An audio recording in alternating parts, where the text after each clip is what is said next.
Hey there, everybody. Welcome back to the Fantasy Pros Football Podcast. I'm your host, Dan Harris. Here with me is Pat Fitzmaurice. Find us on Twitter at DanHarris80 and at Fitz_FF. Fitz, we were joking before we went live, and you asked if I had an extra spare room or something in my house in New Hampshire, which again is where Walter White went to hide in Breaking Bad because sounds like you're a little concerned about your safety given all the advice he gave out this morning. Yeah, I gave a lot of bad advice out to people. I think a lot of it was like Jalen Waddle based, telling people I just had him like a little bit below Devonta Smith. Some other people who really tanked. So, I was telling a lot of people to bench Jalen Waddle, telling a lot of people to play Aaron Jones instead of AJ Dillon. I think T. Higgins was about the only thing I got right. I got a little indignant when people were saying, like, do I start T. Higgins or Marquez Valdez-Scantling? And I was just kind of throwing up my hands. Like, they're not in the same class, man. Where, out of curiosity, where did you have him ranked? Because I did earlier this week, Pat, I did the kickoff, and he was like 20th in ECR, and that struck me as aggressive. Now, I actually wound up, when I redid my projection, I did a sweep last night. He wound up actually at 22nd. I don't know where he wound up at ECR, but even that felt aggressive to me. It was more just like when I did the projections, Pat, I couldn't, like, that's just kind of where he ends up every week, and he doesn't usually justify it. But is that around where you were this week on him, or higher or lower? T? For T, yeah. I think I was like 19th on him. Wow. Like, I love the guy. I think he's like just borderline star, and like my only concern is that he's playing alongside another star, but it's an offense that can support a couple of good wideouts. So, I really like T. I think he's a terrific player. Well, as always, a bad week for you is probably most people's greatest week. So we'll see how everything shakes out and everything like that. But in the meantime, let's rectify your failure, Pat, and let's give out some good advice right now as we go through everything that happened on a pretty interesting NFL Sunday. Before we do, let me remind you about a couple of things. Number one, as I mentioned, what I said with T. Higgins, that's on the Kickoff podcast, which is a podcast that I do solo, 10 to 15 minutes every single weekday morning. As soon as Pat and I are done here, I'm going to go record it and write it up actually and record it. And it's just my thoughts. Today will be my 5 biggest takeaways. Tomorrow will be a waiver wire, all the good stuff. Again, you can find it anywhere that you listen to podcasts and, Apple Podcasts or anything you want. And it's really easy, simple. Leave a review if you like it. That also helps us grow, which I would appreciate because, again, we just launched it this year. Again, that's the Kickoff anywhere you listen to podcasts. Also, join our Discord. That is FantasyPros.com/chat. So we've got, over 25,000 people in there at this point. And now it's free for anybody to join. Okay. You can just randomly stumble along this podcast or this live stream and say, hey, I want to talk to some Fantasy Pros people. Go ahead. FantasyPros.com/chat. Totally free. But there are additional channels, a million of them, in fact, for premium members. Also, I leave my DMs open for premium members, meaning that at any given time, and as Pat would tell you, I message people at like 2:30, 3 in the morning, as I did him last night. I don't sleep. So if you message me, you're going to get a response if you want any sort of fantasy advice. Again, that's FantasyPros.com/chat. We do a ton of great thing in there. I do a Stages, which is like a live radio show. I call you on stage. I do that tomorrow at noon. So make sure you join now. Again, that's FantasyPros.com/chat. All right, Pat, a little light on games, obviously, because we had the Thanksgiving stuff. We're not going to recap those, guys. I feel like at this point, people are like, yeah, I've digested all that. I got what all that meant. So we're going to do the Sunday games. So just one trust or bust as we always begin, Pat. Let's start there as always. Kendrick Bourne. 2 touchdowns by Mac Jones. Both go to Kendrick Bourne. 6 targets, 5 catches, 62 yards. Now, Pat, I could be making this up, okay? But I feel like you had him really high on your waiver wire pickups either this week or last week, sometime recently, Pat, because we do a consensus waiver wire article. I can see where you have guys. I can see where I have guys. And I remember thinking, Pat has Kendrick Bourne much higher than I did. Now, I don't know if you were like recommending him as a top pickup or anything like that, but I felt like once upon a time you were at least recommending him as somebody who fantasy managers should pick up and at least see where this goes. And big game here, at least 4 catches pretty much every single game. Trust or bust, Kendrick Bourne. I'm going to say trust in. It was just a couple of weeks ago where Kendrick Bourne was, I think, wide receiver 15 in half-point PPR scoring. One of the biggest stealth performances I think you'll ever see. And I think after today's 2 touchdown performance, he's probably back in wide receiver 2 territory. I don't know if he ever slid out of it. He plays a lot. It's a pretty narrow target tree with New England. And he's just been crazy efficient this year. And it's funny because that was one of the free agent signings that I think baffled a lot of people. Like, why are they throwing all this money at Kendrick Bourne? Right. And he's actually been really good for them. And even today, Dan, I realized I had a vacancy at wide receiver, like starting a guy who was on bye in one of my leagues, and like needed to rectify that quickly. Check the free agent list, and lo and behold, Kendrick Bourne available. Grabbed him, started him. Gorgeous. Helped lead me to a victory. And I'm sure the guy I was playing was probably like, licking his chops, seeing me with like DeAndre Hopkins in a starting spot. And then all of a sudden I slide Kendrick Bourne in there at the last second, and he gets 2 touchdowns. So that's savage managing, though, right? You don't just want to win. You want to rip the guy's heart out. I love it. Yeah, that's fall ass backwards into 2 touchdowns managing, Dan. So I'll take it. And I do think you can trust Kendrick Bourne as like a flex level guy the rest of the way, maybe even a wide receiver 3. Okay, so Kendrick Bourne or Jacoby Myers. Also a good game here on this one. No touchdown, of course, because that only happens on very rare occasions with a full moon on the 3rd Sunday of every, 4 years. But which one would you prefer rest of season? I would say Bourne, because we've seen Jacoby's target volume fall off a little bit lately, and we know that there just aren't many splash plays with him, and he averages like 9 or 10 yards a catch with very few touchdowns, 1 exactly. Yes. So I prefer Bourne. Never forget that I called that touchdown, though, Pat, before you totally dismiss it. I did. I'm gonna have that on my tombstone. Here lies Dan Harris. He called the Jacoby Myers touchdown. All right, let's go, Pat, to what everybody cares about, and that is, I am confused by your opinion, sir. And we've got a double dose here. Okay, it's 2 Rams receivers. Van Jefferson, who you had 44th in your rest of season rankings. I don't mean this week. Rest of season rankings coming in. And Odell Beckham Jr., who you had 49th. Now, I had both of them, oddly enough, exactly 7 spots higher than you. Just a little, odd way that worked out. But Jefferson here has the 9 targets, just the 3 catches, but of course, 93 yards with the long touchdown catch. And Beckham, 10 targets. That's great. 5 catches, 81 yards, and the touchdown. So with no Robert Woods, Pat, I mean, Tyler Higbee's hit or miss. Cooper Kupp can only see so many targets. You feel like at least one of them should have sort of been closer to wide receiver 3 value. So I will say that I am confused by your opinion on the Rams receivers, Pat. Yes. I'm doing kind of a full fade on OBJ. I just kind of don't trust him. We've seen Stafford trying to sort of force throws to him. They don't seem like they're on quite the same page a lot of the time. I mean, he did have the 54-yard touchdown today, but if you take that away, he had 3 yards per target, 27 yards on 9 other targets. So, we kind of saw the first game was a little bit the same. Like he hits them on a 10-yard out to start the game. And then the rest of the game, forces a deep throw to him that winds up being a horrible arm punt type interception. Sure. And like OBJ, we saw him limping around after he was tackled today. He's playing with 2 bad shoulders. Like I don't really trust him to stay healthy the rest of the season. And so maybe it's Van Jefferson, who I actually had ranked too low. I mean, maybe you're right, probably that someone should be ranked a little bit higher here as a compliment to Kupp. I think that's the point. That's the point. Like I think if you had one of them low and one of them high, I would understand it. Okay, you're fading it. And realistically, it should be Beckham who should be lower. I agree. That's how you have it. That's how I have it as well. If for no other reason than the health sake. You're absolutely right. You watch that, and at one point, you're like, oh boy, I don't know. He's not going to survive this game. And he does, and he guts it out.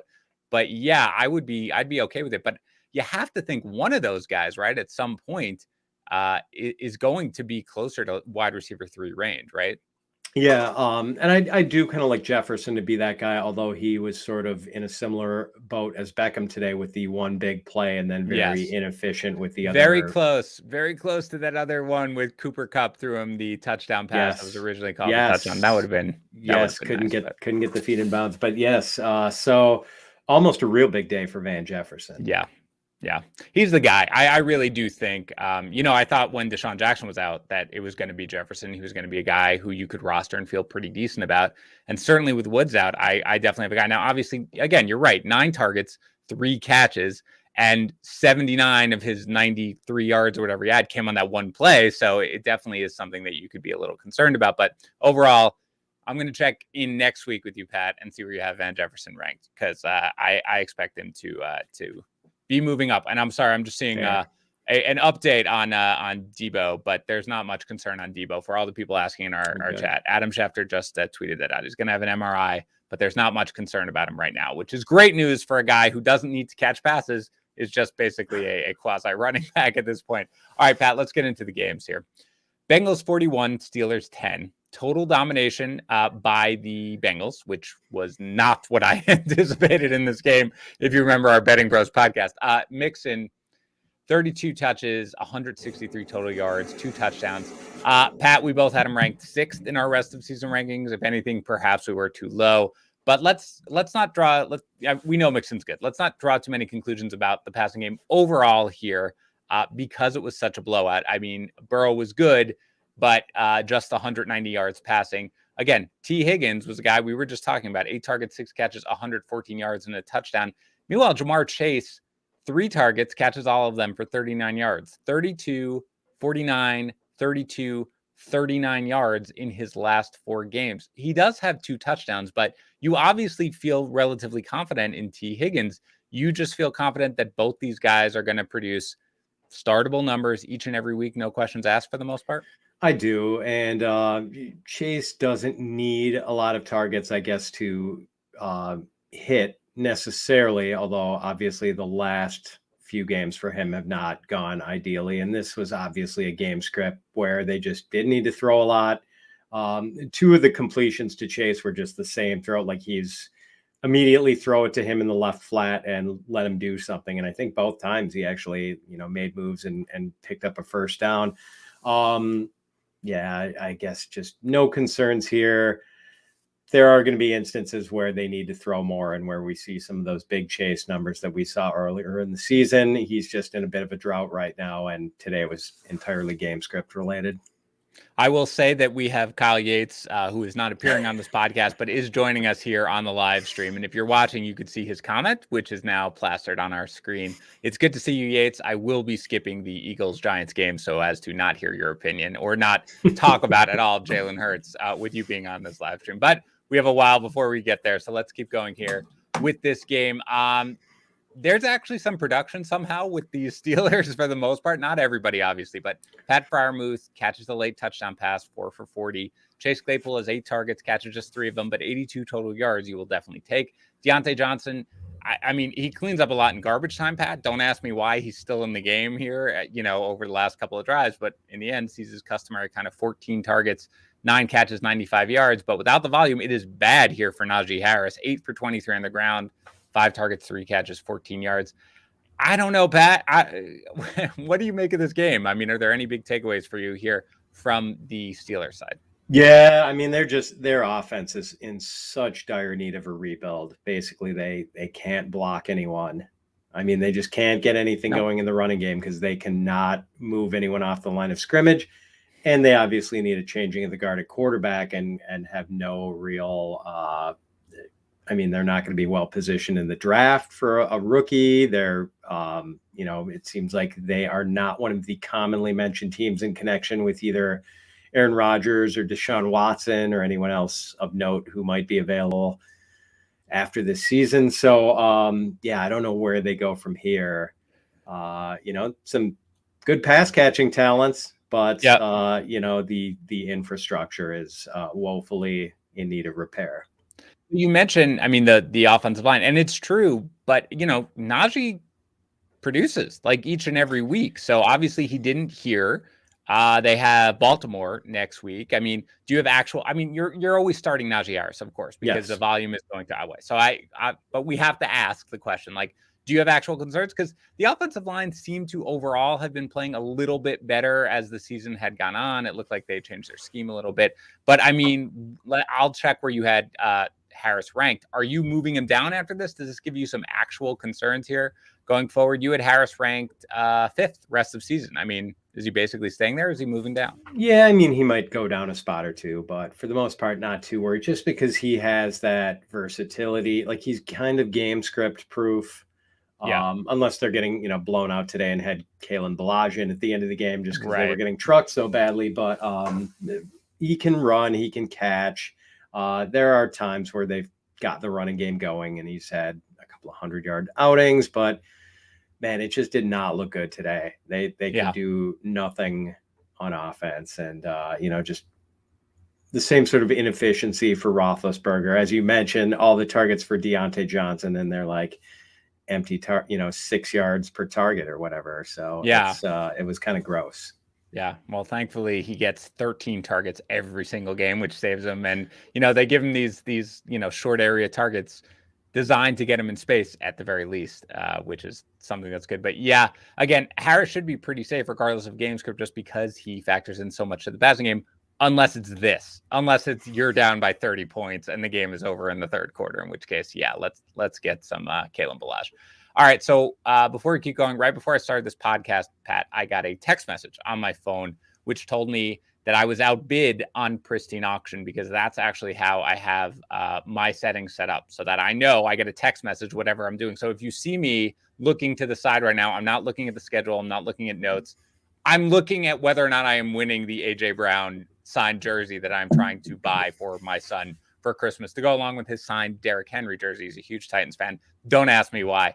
But that's what I love about it, actually, is that I get notified immediately. I don't have to sit there and wonder whether or not I'm going to win this item. I know, because I get a text message and an email if I set it up that way.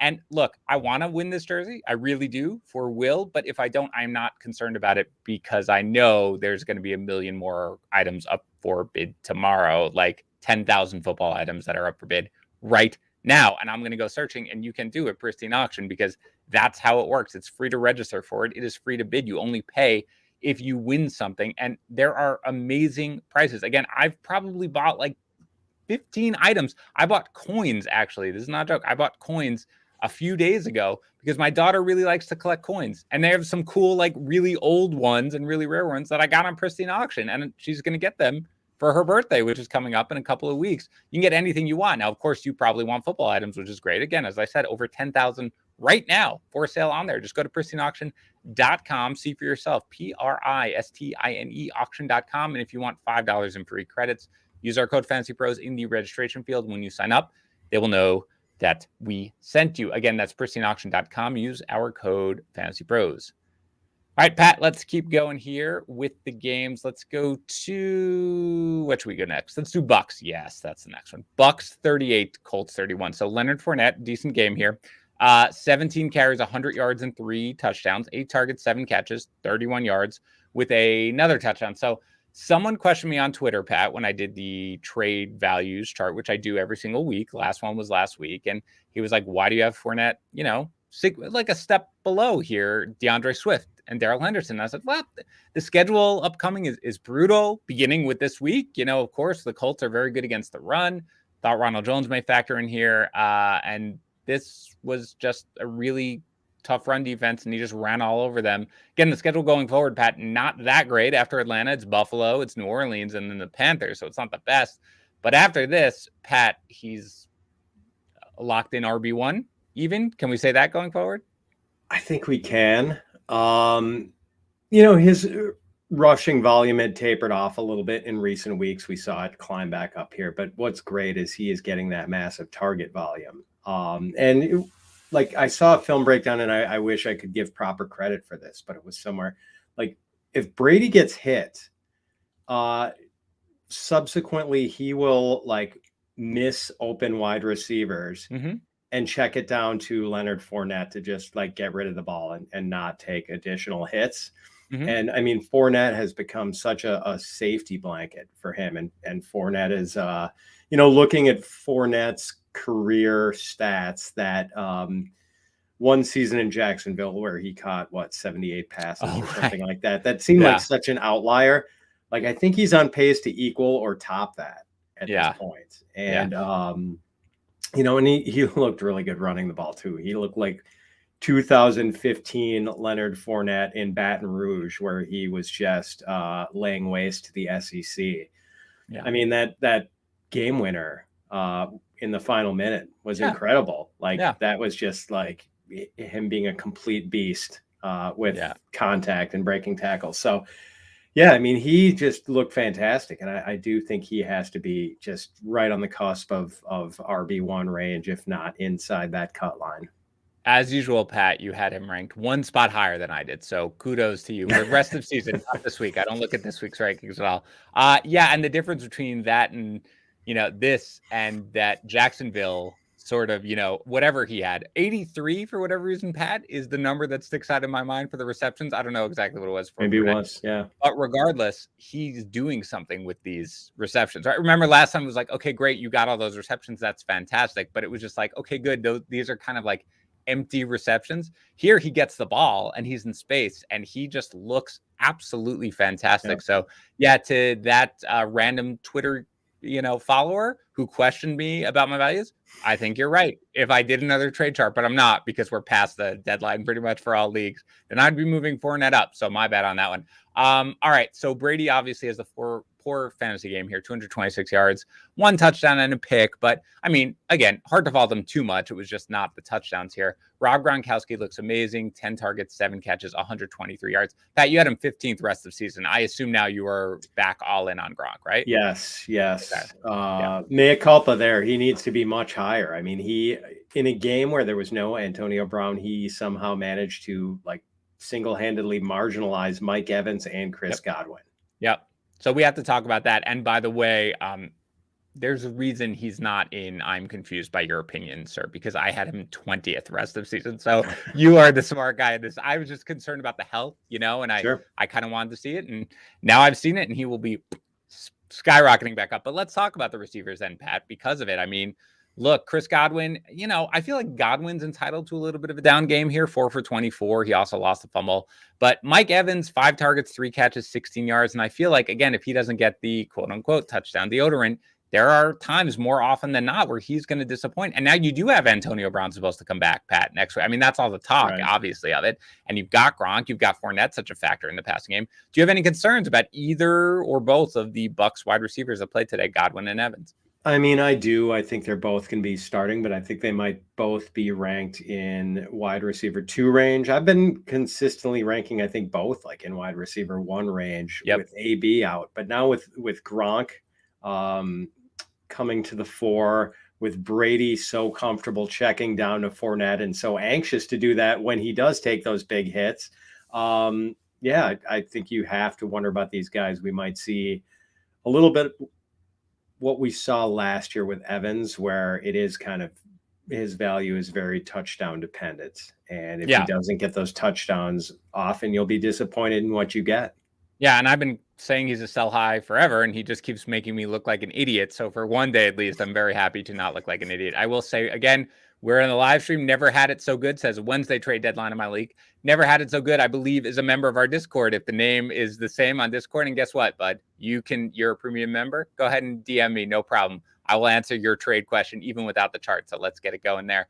All right, so let's go to the Colts here. This looked like a little bit of an obnoxious. We're facing the Bucs. Let's avoid the run, even though we have, maybe the best running back in the game here with Jonathan Taylor. He does wind up with 97 yards on 20 touches with the touchdown, so that's good. And Carson Wentz throws for 306 yards, 3 touchdowns, 2 picks with the lost fumble. The touchdowns go to Jack Doyle. Has a big game here, 6 for 81. Ashton Dulin catches the one long 62-yard pass. T.Y. Hilton catches a touchdown, 4 for 28.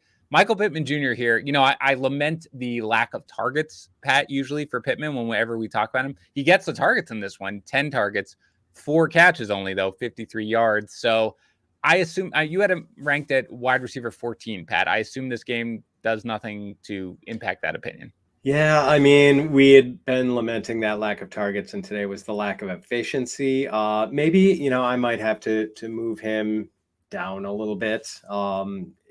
We saw T.Y. Hilton kind of factor in, although he played, I think, fewer snaps than Zach Pascal did today. But, Hilton showed he can be impactful still. And, Jack Doyle came to the fore, although I don't think that's anything lasting. I mean, Doyle ran routes on, I think, fewer than half his snaps. So that was just kind of a fluky performance by him. But yeah, I mean, I still think Pittman is just a wide receiver 2. It's just kind of a matter of where on the wide receiver 2 spectrum he goes. Yeah, and I mean, they did do the, Wentz read it right. He was in single coverage on that long one that turned out to be an interception, and he just didn't come down with it or anything like that. So this is, if anything, it's encouraging, obviously, for me. I need the targets. I don't really care that much about anything else, right, with Pittman. He's so good. Just give him more than 5 targets every single game. I'll be fine. So this is good. Oh, I was just going to say, can we go back to the Jonathan Taylor thing for a second? Yes. Remember how we were congratulating Frank Reich for having learned his lesson from that Week 8 loss to the Titans, where Taylor had only 16 carries and went through 51 passes. They lost in overtime. And in the 3 games since, Taylor had gotten 72 carries. Yeah. Today, going into the penultimate drive of the game, where the Colts drove down and got the game tying touchdown, Taylor had 8 carries before that in the entire game. And the Colts had let a lead and command of the game slip through their fingers. They wise up again. They give Taylor 8 carries on that final drive. He runs for 58 yards and eventually the touchdown, salvaging his day. But again, where was the volume before that, Dan? It was just Frank Reich. I feel like coaches outthink themselves when they go up against the Bucs, and Vea is healthy, which is silly to do. And I mean, Vea's out there without a helmet on, getting, is losing teeth out there and not really caring that much about it. I'd be scared to run the ball at him too. But yeah, it was ridiculous. I agree. Like, I was thankful that's it, but it really felt like they overthink things. Like, we can exploit them in the air. We'll do it, even though you have a guy who is absolutely dominating on the ground. So again, thankfully he salvages his fantasy day, of course. But yeah, we were close to an absolute nightmare. We saw an absolute nightmare for one side here in the Dolphins 33, Panthers 10. Let's start with the Panthers here. First, Christian McCaffrey. He reportedly rolled his ankle. I didn't see it, Pat, when it happened. Originally, I just, saw he wasn't really in the second half. And he was reportedly in a walking boot after the game. Now, they do have a bye next week, so obviously we can remember that. So hopefully he gets fully healthy, but obviously not great to see him dealing with another injury. Just 10 for 35 on the ground. Nothing in the passing game. 1 target, no catches here. So again, we'll monitor that. Cam Newton, absolutely atrocious. 5 for 21. And Pat, remember we were joking about the Scott Fishbowl and how I was like, look, I managed to solve my quarterback problems. And if you guys don't know, the Scott Fishbowl penalizes heavily for incomplete passes and everything like that. So Cam was like a negative 20 this week, but 5 for 21, 92 yards, 2 picks. He does rush for the touchdown, but just 5 yards pulled for PJ Walker. DJ Moore did see his 10 targets and get 4 catches for 103 yards. But so again, Pat, there's a bye. I guess let's start with Cam. We both had Cam at QB 13 rest of season here. I guess, what do we expect out of the bye, assuming that CMC is healthy? Do we think Cam's going to start? Do we think the offense gets back to what we saw last week? I think they'll give Cam one more chance, just because we've seen that PJ Walker isn't the answer either. Like, we know PJ Walker isn't the answer. And it's weird. It got like, there was a good start for Cam. He hits DJ Moore with the long 64-yarder, although it looked like that could have been a touchdown if DJ didn't have to sort of hold up and wait for a slightly underthrown ball. He runs for the touchdown, and then, oh my gosh, everything just short-circuited so badly after that. That's the guess, that he gets one more chance as a starter. But man, I mean, like, I don't think it was panicky to think that he was. We talked about this last week, that, any way you slice it, Cam is now a below average passer among starting quarterbacks. But, with that running goodness, he could still be an above average fantasy quarterback. Yeah. But man, he was just such a bad passer today. It was just so terrible. Awful. Like, I mean, throws just kind of all over the place. And so, I mean, I had bumped him up from, I think, quarterback 17 or quarterback 18. Yeah. I'm probably going to drop him right back down to that area, if not a little bit lower after today. It was pretty frightening. We have been identical in our rankings. We had him 18 last week. We had him 13. And again, the first time I look at our rankings, Pat, is as I prepare for the show on Sunday when I pull them up, and I get it. And it's funny to me when we have guys exactly ranked. So let's assume McCaffrey's healthy rest of season, Pat. I mean, just so I could ballpark it, would you prefer, forget about the bye week, okay? Let's just say even number of weeks, Christian McCaffrey or Austin Eckler rest of season? I think Eckler. Yeah. I think Eckler. I think that's right. I think that's right. Especially with Eckler, by the way, getting the rushing touchdowns, which is a surprising development so far this week. All right. For the Dolphins, I mean, they just look good. Like nothing crazy other than Waddle, which we'll talk about in a second. Tua throws for 230 with the touchdown. He doesn't need to do that much. But again, Waddle, 10 targets, 9 catches, 137 yards with the touchdown. You had him 26. Forget about this week, Pat, where you said that you misled some people, I guess, on him. We can talk about him. But you had him 26 rest of season, Pat, in your rest of season rankings. He could have been confused by your opinion, man. Why don't you love Jalen Waddle? Recent performances had not been great. I mean, he'd been getting the targets, but he had been consistently like under 80 yards, no touchdowns. I can't remember when his last touchdown before today had been, maybe going back to like week 5. Oh, no, it was the 2 touchdown game one in London, right? Yes, that was the last time he had. No, didn't he have a rushing touchdown after that? Oh, maybe he did. I think he had the rushing touchdown. I'm forgetting about a rushing touchdown. Yes. Yeah, first TD catch since the London. I'll allow it. Double. Okay. So, it was kind of that, like the lack of efficiency, I guess, plus the impending returns, well, maybe of Devontae Parker and Will Fuller with the never healing finger. So eventually there might be target competition, but today he had it all to himself. I told a lot of people, for some reason I got like Devonta Smith versus Jalen Waddle in like 24 start-sit questions. I told all of them to start Devonta Smith. So that's why I'm coming to your place in New Hampshire, why your son is going to have to share his bedroom with me for the next couple of weeks, if not months, Dan, because I probably cost some people fantasy playoff spots. I feel like you lose in that situation, Pat, but rest assured, he has the room for you and you're good to go. Yeah, I do feel like when you answer start-sit questions, I always feel like it's like the one player that you are constantly answering questions about, and like he either has like the huge game and you said to sit, or he has like the terrible game. It just always feels that way. I'm sure you only cost, fewer than 1,000 people probably their least bet. I wouldn't worry too much about it. All right. So for the running game here, Myles Gaskin, 16 for 49 on the ground, and he gets 2 touchdowns. Phillip Lindsay, 12 carries, 42 yards, a lot of it in garbage time. So look, Gaskin gets 15 touches a game, man, but like 3.0, 1.7, 2.2, 3.9, 3.1 yards per carry. He obviously factors into the passing game sometimes too. How do you just generally feel about Myles Gaskin? Because I feel like every time I recommend him in start-sit, everybody like sort of rolls their eyes and gets annoyed at it. Well, before today, Dan, I mean, I thought he fell pretty squarely into like mid to late RB2 territory because he was getting this massive workload. He had been averaging, I think, 20 touches a game for the last month. But I'm a little more worried about it after today because he only played half of their offensive snaps, 37 of 74. More action for Phillip Lindsay. And granted, some of it was garbage time at the end of the game. But it seemed like Salvon Ahmed got out of the doghouse finally and played a little bit in at least a little in meaningful situations when the game was still competitive.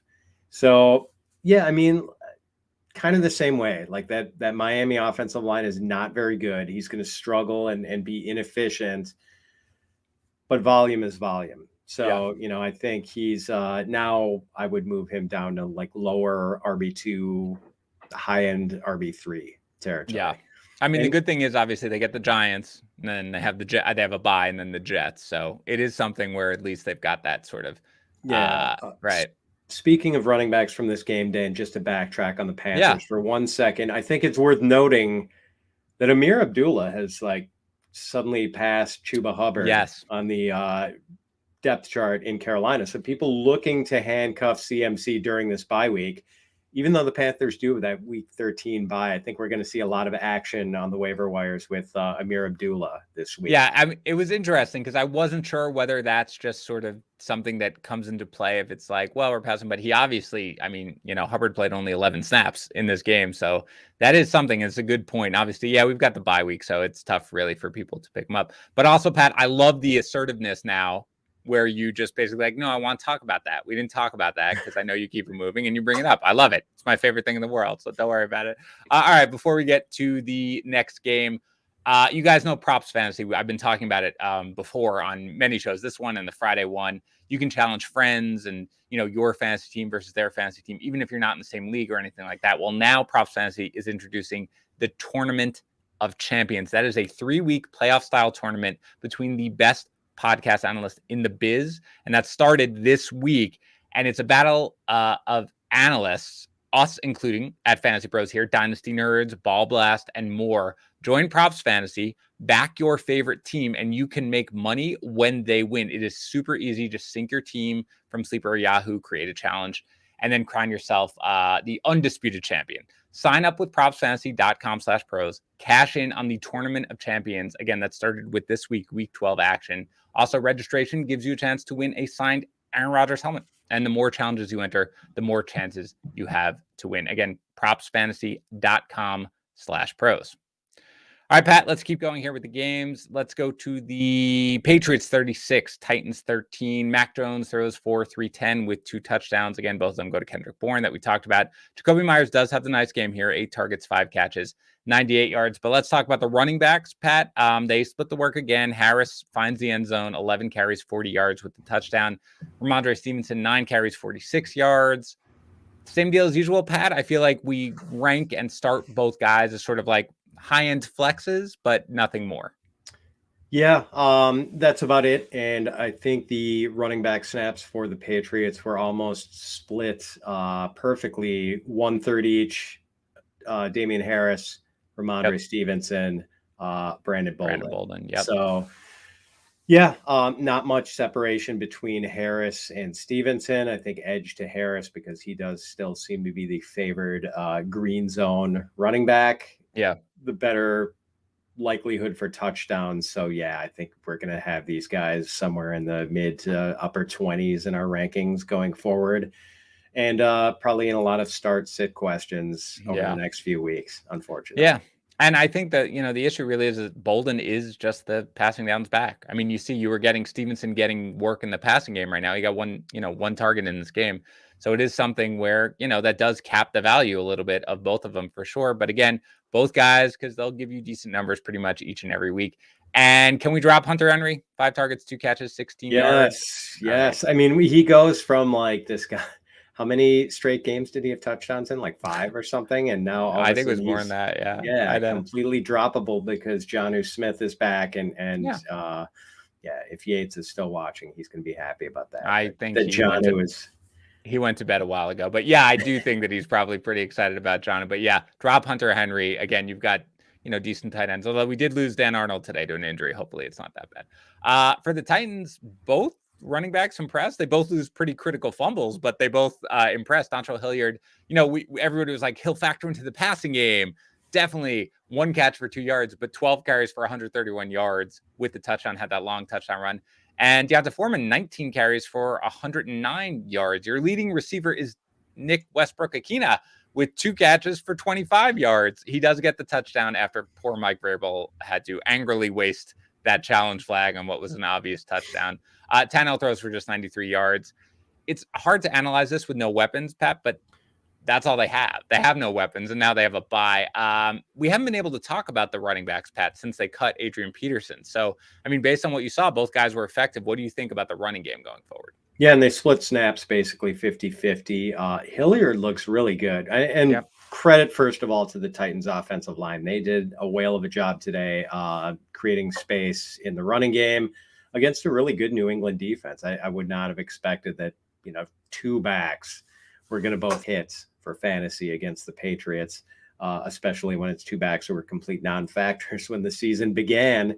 I'm really curious to see what happens when Jeremy McNichols comes back from this concussion. And you would think that's going to be soon. Pretty atypical for someone to miss 2 games already with a concussion. So, and they have a bye now. So, and they do have a bye. So they're going to be really hard to rank going forward just because we do not know what sort of role McNichols is going to have. But I don't think Hilliard will be completely displaced. Yeah, because he has looked really good. both running and like versatile. Boy, who would have thought, Dan, that Dearness Johnson and Dontrell Hilliard, former third and fourth running backs for the Cleveland Browns, would like play such meaningful roles in the 2021 fantasy season. I think that sums up 2021 fantasy better than anything that we could say. Giants 13, Eagles 7. Saquon Barkley had that 32-yard run early. It looked good, and then he gained 8 more yards on his 12 other carries. He does add 4 catches for 13 yards through the air. Pat, you had him 10th in your rest of season rankings coming in. Are you going to move him down after this game? Yeah, that one carry where he looked fantastic, and then I think 16 touches otherwise for 21 yards if you include the receptions. Yep. So this offense is just so bad, and you maybe thought that this would have been a game for him to click with the Giants so depleted at wide receiver without Kadarius Toney, without Sterling Shepard, and it just didn't happen at all. Yeah, it was bad to see. I will say though, are you at all encouraged? First game without Jason Garrett, 47 targets, 3 catches, and 50 yards with Kenny Golladay. I mean, obviously, again, no Kadarius Toney and no Sterling Shepard, but more involved than we usually see from Golladay. Is there any reason to be optimistic here? No, just because as I tweeted earlier today, like, I don't know if Kenny Golladay has gotten 5 feet of separation collectively on all the routes he's run all season. Like, he is wearing defenders like a well-tailored Italian suit constantly. Yeah. Like, he just can't get any separation. And that used to be less of a problem, I guess, when Matthew Stafford was his quarterback. But with Daniel Jones, he needs a little bit of separation because it just, I mean, I don't know how many times I've seen him targeted and like a defender is right there, like reaching over his shoulder to bat the ball away right as it comes. And so I'm not optimistic at all. For the Eagles, just really ugly. Jalen Reagor is probably not going to see another target for the rest of the season after dropping multiple game winners basically at the end of the game. But talk about the running game here, Pat, because I feel like we did trust or bust with Miles Sanders, and Sanders was a trust, I think. You can correct me if I'm wrong, with Jordan Howard out. 9 for 64, that's a good YPC, but Boston Scott 15 for 64, so not as efficient. He does find the end zone. He's used a lot around the goal line. Now, he does lose a really bad fumble, so I'm not sure if that changes things here going forward. But again, I think you trusted Miles Sanders last time we talked, maybe last week. Do you still trust him? I do. So apparently, and I didn't see this, I was trying to follow multiple games at once, and apparently there was some sort of leg injury for Miles Sanders. Minor, he left in the second half, was kind of in and out after that, apparently. Okay. So something to watch. He was able to come back and play through it, but I think it did cost him a few snaps and probably a few touches in the second half. But I do think it probably would have been a 50-50 anyway with Scott and Sanders. I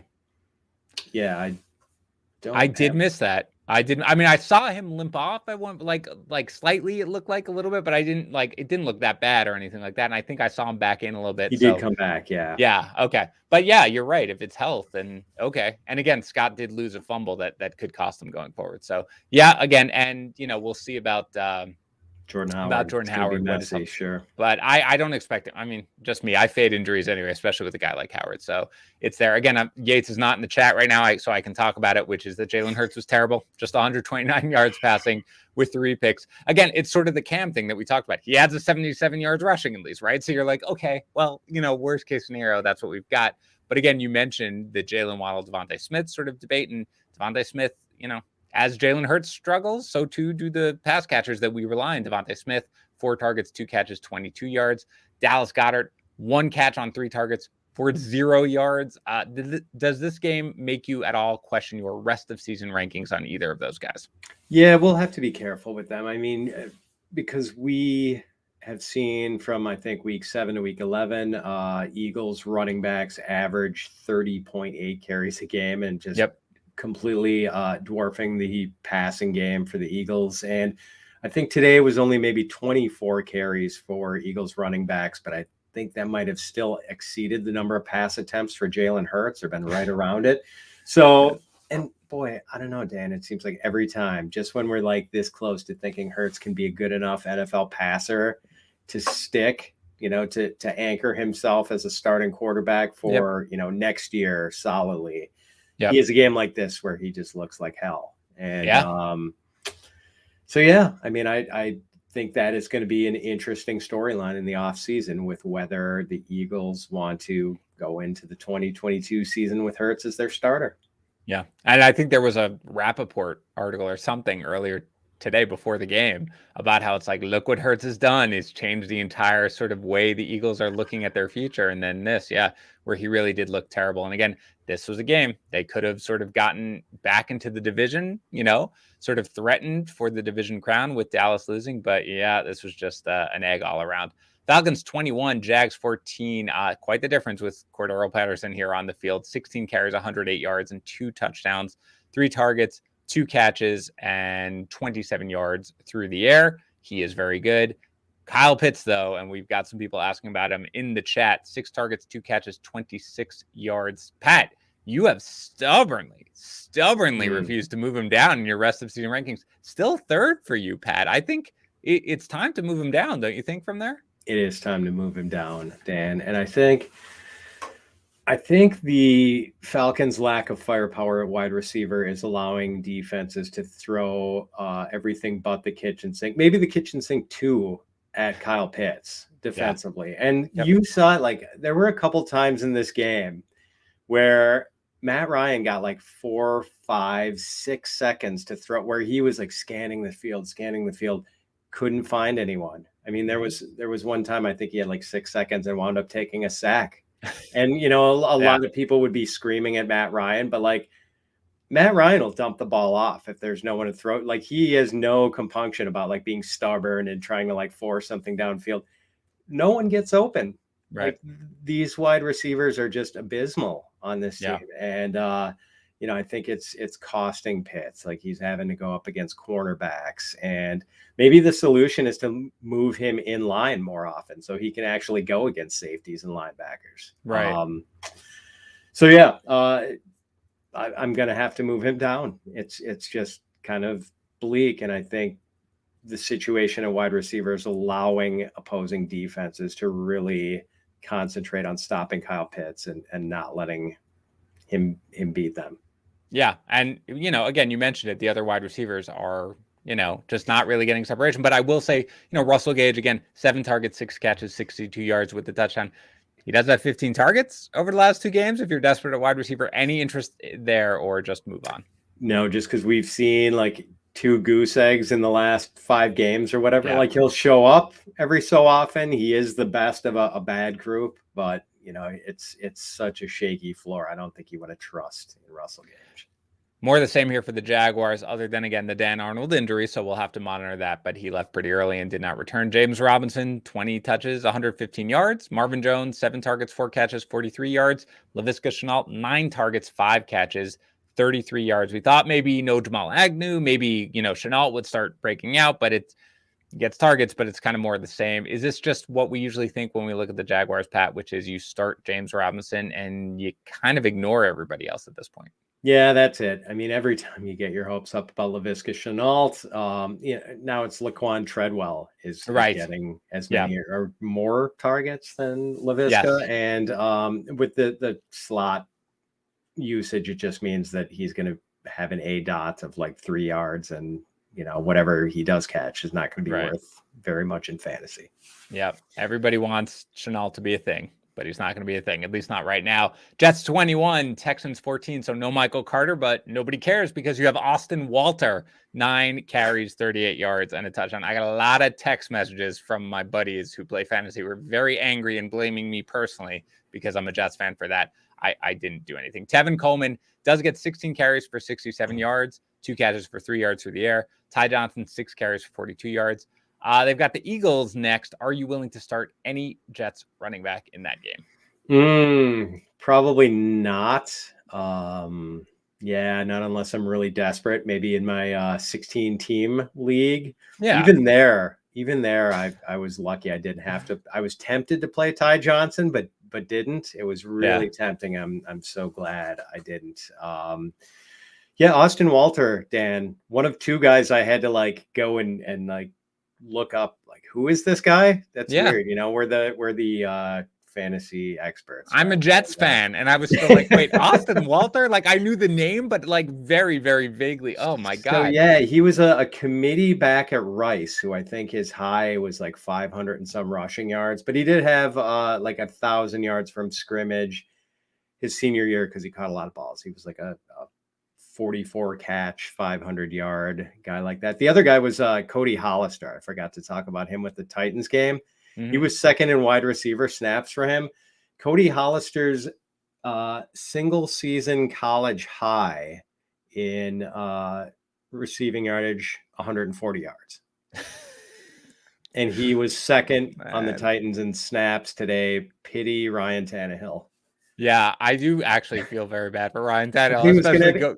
Thought he was going to have A.J. Brown and Julio Jones, and he's throwing at Cody Hollister and Nick Westbrook-Ikine. I know. It was quite the day for him. Meanwhile, Zach Wilson rushes for the touchdown, but he kind of kills the fantasy value of everyone, but also Elijah Moore, who we've sort of come to love. 8 targets still, 4 catches, 46 yards. He does add 1 rushing attempt for 7 yards. James Crowder, 1 target, 1 catch, 5 yards. Again, no Corey Davis against a relatively weak defense.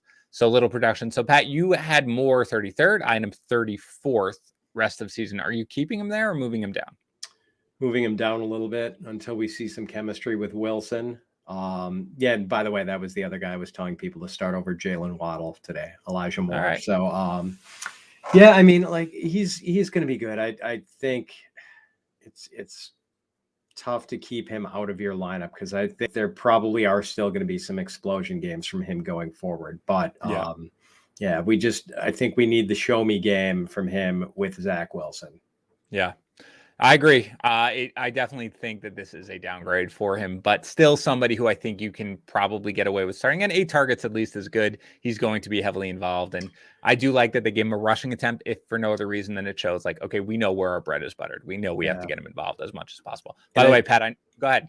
No, I was just going to say, I think Jamison Crowder is probably droppable now. Yes. Like Elijah Moore has really kind of stolen his thunder, and Keelan Cole outsnapped Jamison Crowder today, 64-33. I love how on top of the snaps you are right now, Pat, given that this is a rapid recap. This is why I love having you on. For the Texans, Tyrod Taylor throws 2 touchdown passes, but throws for just 158 yards. He does rush for 30. Brandon Cooks is your leading receiver with 45 yards, but that comes on the back of like 1 40-yard reception. David Johnson, 55 total yards. Rex Burkhead, 54 total yards. I try to think of things to discuss with the Texans each week, Pat, but I kind of run out. Does anything stick out to you from the Texans side in this game? Just a really bad week for the pure Konami code quarterbacks, Jalen Hurts, Cam Newton, Tyrod Taylor. I don't think you're watching this game right now, this Baltimore-Cleveland game, but it's not getting any better. I can tell you that. Oh, really? Okay, yeah. Interesting. I don't want to spoil too much. Sorry, go ahead. But yes, this is a bad week for those quarterbacks. I'll say that. Yeah, so no, that's about it. I mean, Rex Burkhead outsnapped David Johnson 35-22. So I don't know. I mean, again, I think the Texans running back situation is just such a pit of sorrow. But I think if you're going to chase either of those guys in waivers, if you're really desperate and it's nothing but tumbleweeds on your waiver wire, Burkhead is probably the guy to go after, not David Johnson. Yes, I would agree with that. And again, it doesn't look pretty for Burkhead, but there's enough there for you to kind of be able to get away with if you are absolutely desperate, with probably most fantasy managers are at this point. Broncos 28, Chargers 13. Both running backs were solid here. Javonte Williams 14 for 54 on the ground with the touchdown. He also has 3 catches for 57 yards, most on the backs of 1 really long, nice, impressive catch that he had in run. Meanwhile, Melvin Gordon leaves briefly early a little bit, but comes back. 17 carries, 83 yards, 1 catch for 5 yards through the air. Anything change here with your rest of season evaluation with either guy? No, I mean, I've just kind of had Javonte Williams like 1 spot ahead of Melvin Gordon because I think he's probably more talented, even though the usage is exactly the same. Yet another amazing Javonte Williams carry today where he had like 4 guys on his back and kept running, where he seemed like his body was tilted almost horizontally to the ground and still somehow kept moving forward with all these guys on him. Yep. yeah, he's amazing. And they kind of needed those guys to both be really good today with the Drew Lock interlude at quarterback. And yeah, that didn't look good. So they needed everything they could get from their running backs to keep them afloat until Teddy could come back in the game. Well, I mean, they both quarterbacks combined for 155 yards passing here in this game. And, all the receivers, obviously, when you have that few passing yards, are terrible. I have Tim Patrick, 2 for 26, Jerry Jeudy, 2 for 25, Cortland Sutton, 2 for 17. Pat, when do you want to start? Or which of the Broncos wide receivers do you feel comfortable starting in your lineup, regardless of matchup? Jerry Jeudy. That's about it. Do you have any worries over the fact that his snap? I mean, I know you're all over the snap counts. I don't know if you've seen. I mean, the snap counts he was lower. Obviously he ran roughly the same number of routes, I guess. So that's more what matters. But his snap counts were, pretty consistently below Tim Patrick and Cortland Sutton. Yeah. So if he was below Patrick, I mean, it's bothersome, but he's still out there in 3 wide receiver sets. I think probably when it's 2 receiver sets, they're probably running more often than not. Mm-hmm. So I don't think he's going to lose a lot of market share based on the lower snap counts than Tim Patrick. All right. Well, be ready for next week when you tell everybody to start Jerry Jeudy over Jalen Waddle and he doesn't do anything. And then it's all right. I've got the room set up for you. It's okay. Bunk beds for you and Will, Pat. You're all good, bud. For the Chargers, Austin Eckler, 99 total yards with the score. Justin Herbert throws for 303 with 2 touchdowns, also 2 interceptions, though. Keenan Allen, 10 targets, 7 catches, 85 yards. Usual deal. Let's talk about Mike Williams. 8 targets, good. 4 catches, 39 yards. Pat, what are your thoughts on Mike Williams going forward? Yeah, it could have been a better day, Dan. He had one near misconnection on a sideline throw where he just couldn't bring it in. Would have been a really tough catch. And just a horrible offensive pass interference call that took away maybe a 20 to 25 yard throw. Just absolute trash call. Still, though, I mean, this is concerning for sure. I think he's kind of fallen out of. I mean, he was in wide receiver 1 territory earlier in the year, Dan, and now I think he's like wide receiver 3 territory, and you're almost looking for an excuse not to start him. Yeah. I agree with that completely. I mean, it's just, I don't know. Again, he had the huge game against Pittsburgh because of a completely broken coverage that wound up late in the game, right? Other than that, it was going to be the same thing that he just wasn't getting done. Yeah. I mean, he's been in my starting lineup everywhere I roster him, but I would rather it not be the case. It's just very difficult to find somebody over him at this point. But yeah, I agree. I mean, this is like wide receiver 3 territory at best. Packers 36, Rams 28, all the uncertainty about Aaron Jones. And he does play, but he's really just second fiddle here, 10 for 23 on the ground. Meanwhile, A.J. Dillon, 20 for 69 on the ground, but catches all 5 of his targets, Pat, 21 yards and the touchdown. We talk about this every week. He continues to be so much better as a receiver than I think either one of us anticipated. But okay, now they've got the bye. We're going to assume that Jones is going to be healthy after the bye, fully healthy, ready to go. How do you see this backfield playing out now with both backs healthy rest of season? Boy, maybe a 55-45 workload split in Jones's favor. That's what I'm going to bet. Okay. So which I think is going to leave Jones as a running back, high-end running back 2, say running back 13, running back 14, Dillon at maybe running back 21, 22, right around there, both playable. One of the few backfields that can produce 2 imminently playable running backs every week. Yeah. Even in tricky matchups.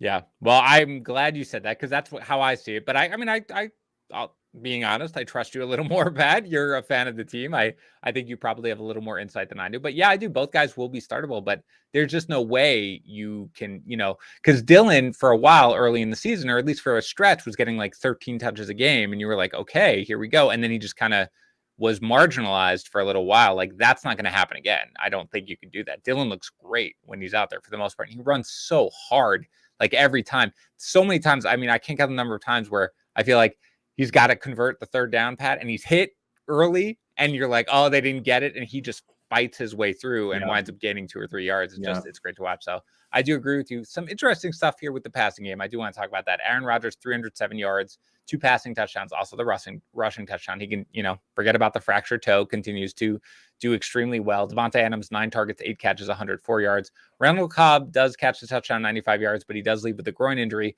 What about Marquez Valdes-Scantling here, Pat? 9 targets, 4 catches, 50 yards. So a 10-target game followed by a 9-target game. I mean, is that anything that we can sort of start looking to as a potential guy that can help us out on a weekly basis? Yeah, I think before we trusted no one but Devontae Adams in this wide receiver core, and now I think we can start considering MVS as a guy to maybe flex or use as a third receiver, and especially if Cobb isn't able to go in week 14 coming out of their bye. Like, I think that further enhances MVS's standing. Yeah. I found myself buying into MVS, Pat, when I was looking at my rest of season rankings. There's a pretty big difference, actually, and I was a little higher than you, which scared me, again, because any difference of opinion I have with you on the Packers certainly makes me a little nervous. But this did strike me as something where I thought that he could kind of carve out a role for himself. So I am interested to see what it looks like out of the bye. For the Rams, we already talked about Jefferson and Beckham. Cooper Kupp, as usual, 10 targets, 7 catches, 96 yards. Darrell Henderson, 20 touches, 73 yards, and the score. Matthew Stafford, again, we had the reports right before the game that he's pretty banged up everywhere, it sounds like. Now, I don't know how real it is or not. He hasn't really been on the injury report very much this year, but 302 yards, 3 touchdowns. He does have the bad interception. I'm not sure there's much to discuss here, Pat, other than the 2 wide receivers that we already did. I mean, you're obviously starting Kupp, you're starting Henderson, and you're starting Stafford each week, right? Yeah, no worries about Stafford. I mean, some people on Twitter asked me whether we should be concerned about that. And yeah, maybe he's a little beaten up. Who knows? It could have been the cold might have affected him. He was under pressure quite a bit today, and we've seen the Packers defense make in the last month or so, make Patrick Mahomes, Kyler Murray, Russell Wilson, some pretty good quarterbacks look bad, and they made Stafford kind of look bad today. He had the big plays that sort of floated his value today.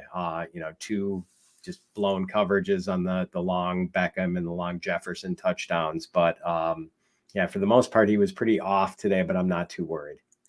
Yep, I am inclined to agree. Let's go to the 49ers 34, Vikings 26. Again, mentioned the Deebo Samuel stuff where he just basically gets no catches at all, but he runs for 66 yards and 2 touchdowns. That's something that I did not expect to see necessarily, but I am here for it. Again, he did leave with the groin injury. I said at the top of the show, Adam Schefter tweeted out right before that he'll get an MRI, but there's optimism that he doesn't have any sort of serious injury, which is great news because he is a must-start option. As is Brandon Ayuk now, Pat, right? I mean, 6 targets, 3 catches, 91 yards. He continues to just kind of be this reliable wide receiver that I think is sort of a set it and forget it option at this point. Yeah, only 6 targets today, but he did pay off. And the thing is with this, as you mentioned at the top of the show, Dan, with the weird Deebo Samuel hybrid running back wide receiver usage, I think it makes Ayuk like more viable and more trustworthy as like this consistently involved player. And we saw that today, like even on a day where Kittle got kind of lost in the shuffle. Yeah. Any concerns about that, by the way? The fact that, I mean, I feel like as the top tight ends, we just talked about it with Pitts, like the 2 target, 1 catch, 13-yard day, those shouldn't happen. Like, the down games for Waller, that doesn't happen absent injury, right? So it's kind of one of those things where you wonder if it hurts Kittle sometimes that he's such a good blocker, that he is like the best blocking tight end in the league, and it actually detracts from his fantasy value. Yeah. It sucks to have to talk about that. Damn, he's so good at football. It hurts him when he's trying to contribute to my fantasy team. But right. And be a worse blocker. Be a worse blocker next time, Kittle. But exactly. It's fine. Yeah, and again, but I mean, helps the running game. Elijah Mitchell, who again was banged up. So I sort of, I try to toe the line on the rankings, Pat, when I'm doing the start sit, where I'm like, well, I expect him to play.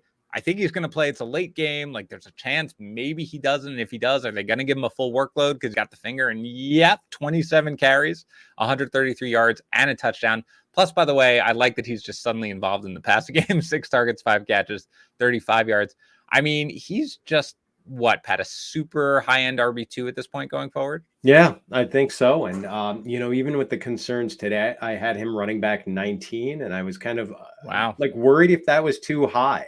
And it turned out to be too low. So yeah, I think I had him at 24, Pat, because I was concerned. I mean, I was really concerned. I was like, well, look, he's got the finger. Wilson looked fine last week, and we talked about had he caught that touchdown and Garoppolo not totally missed him, would have totally justified how you and I felt about him.